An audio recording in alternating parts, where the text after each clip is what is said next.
국민의 이름으로 경정하겠습니다.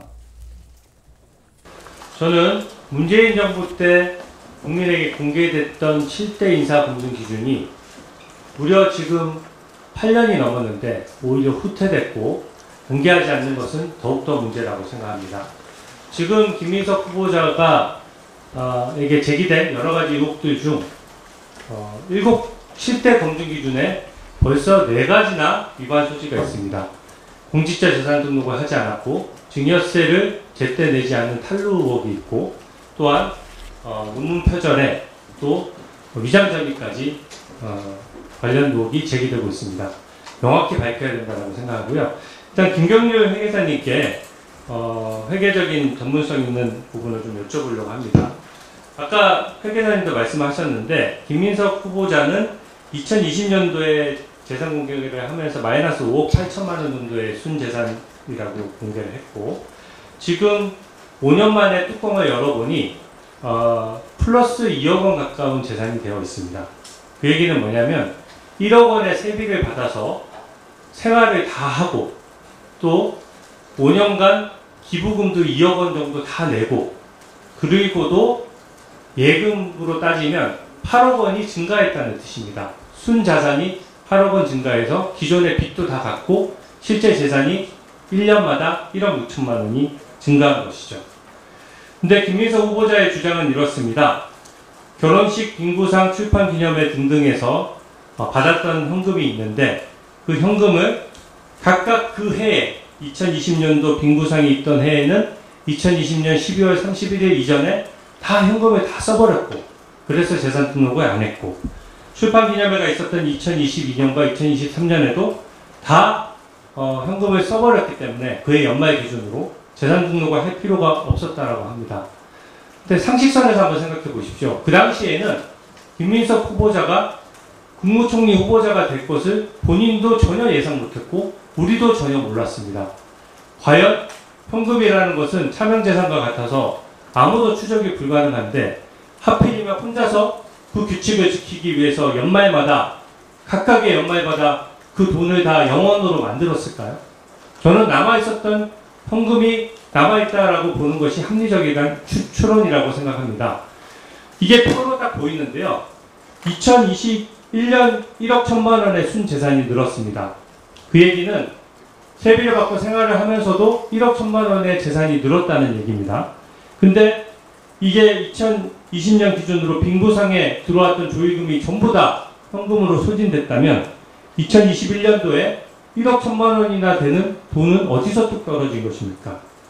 2024년도는 더 직관적이고 더 확실합니다.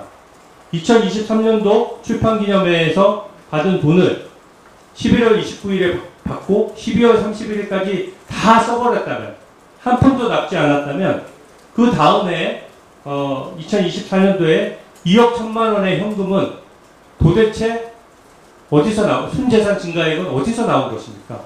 이게 현금이 유입되지 않고서는 재산이 어떻게 1억 연봉인 사람이 생활을 다 하고 기부금까지 냈는데 2억 1천만 원의 재산이 증가할 수 있습니까?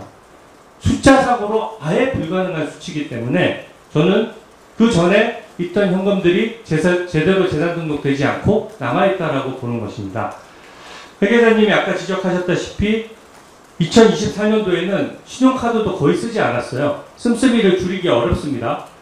1억 원 정도 신용카드를 쓰던 거나 7천, 8천만 원 정도 신용카드를 쓰던 사람이 갑자기 어떤 해에는 1,500만 원을 쓰고 2,900만 원을 쓴다라고 하면 그 얘기가 현금을 더 썼다는 얘기처럼 비춰지지 않겠습니까? 그 점에 대해서 회계사님의 좀 고견을 좀 듣고 싶습니다.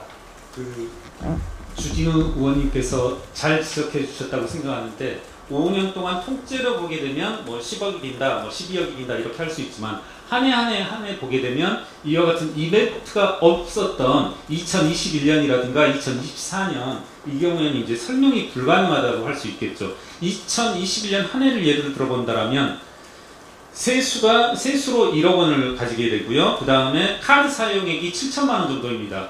그거로 이미 이제 자녀 재산은 3천만 원밖에 안 되는데 이로부터 1억 천 재산이 늘어나려면 최소한 이제 8천만 원이 지게 되고 저는 이 모든 사건들을 하나롭교회는 하나 사례가 이 장로로부터 월 3,400만 원을 받았다.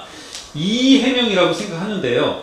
한번 상식적인 견지에서 살펴보자면 국회의원은 4선, 그리고 헌금은 매년 4천만 원 정도 하게 됩니다. 교회에.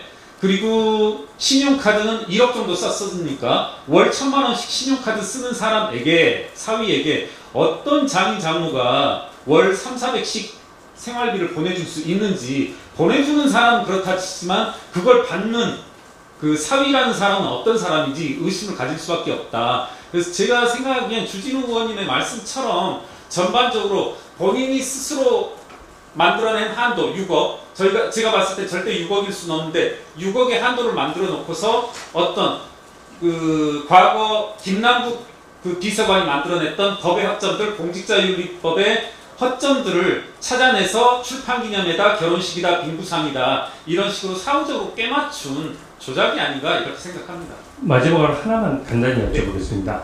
이 증여세 포탈 문제도 문제인데요. 지금 김민석 후보자 주장대로라고 하더라도 처갓집에서 2억 원을 5년에 걸쳐서 받았다는 것인데 그것도 현금이 포함되어 있습니다. 증여세는 그 받았을 때 내야 되는 겁니다. 기본적으로 현금이 포함되어 있는 돈을 받으면서 그때그때 신고하지 않다가 인사청문회 국면이 되니까 이제서야 신고했다라고 하는데, 그러면 가산세도 붙고 현금에 대해서도 증여세를 내야 되고 여러 가지 법률상 문제점이 생기거든요.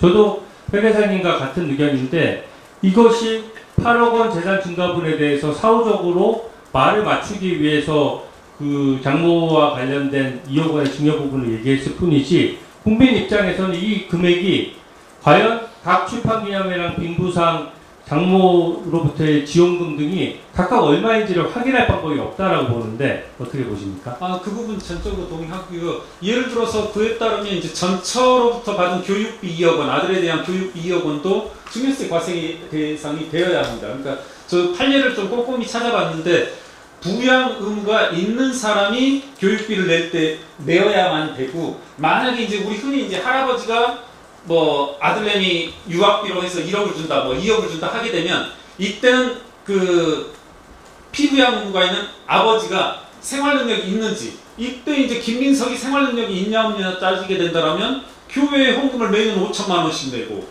이런 분에게 뭐 생활 능력 교육비를 못 낼 수 있다, 내기 힘들다라는 말은 하기 힘드니까 이때도 이제 증여세 의무가 부과가 되고요. 제 생각엔 기왕에 여기 계신 의원님들 불편하실 수도 있지만 출판기념회 소득에 대해서도 저와 같이 김민석 의원이 주장한 대로 2억 5천이고 뭐 1억 원이고 이렇게 상회한다라면 이건 분명히 증여세로 그 과세 대상으로 판단할 여지가 있다. 이건 좀 과세 당국에서 적극적으로 판단해봐야 된다라는 어떤 사실 확인 차원의 문제를 제기하고 싶습니다.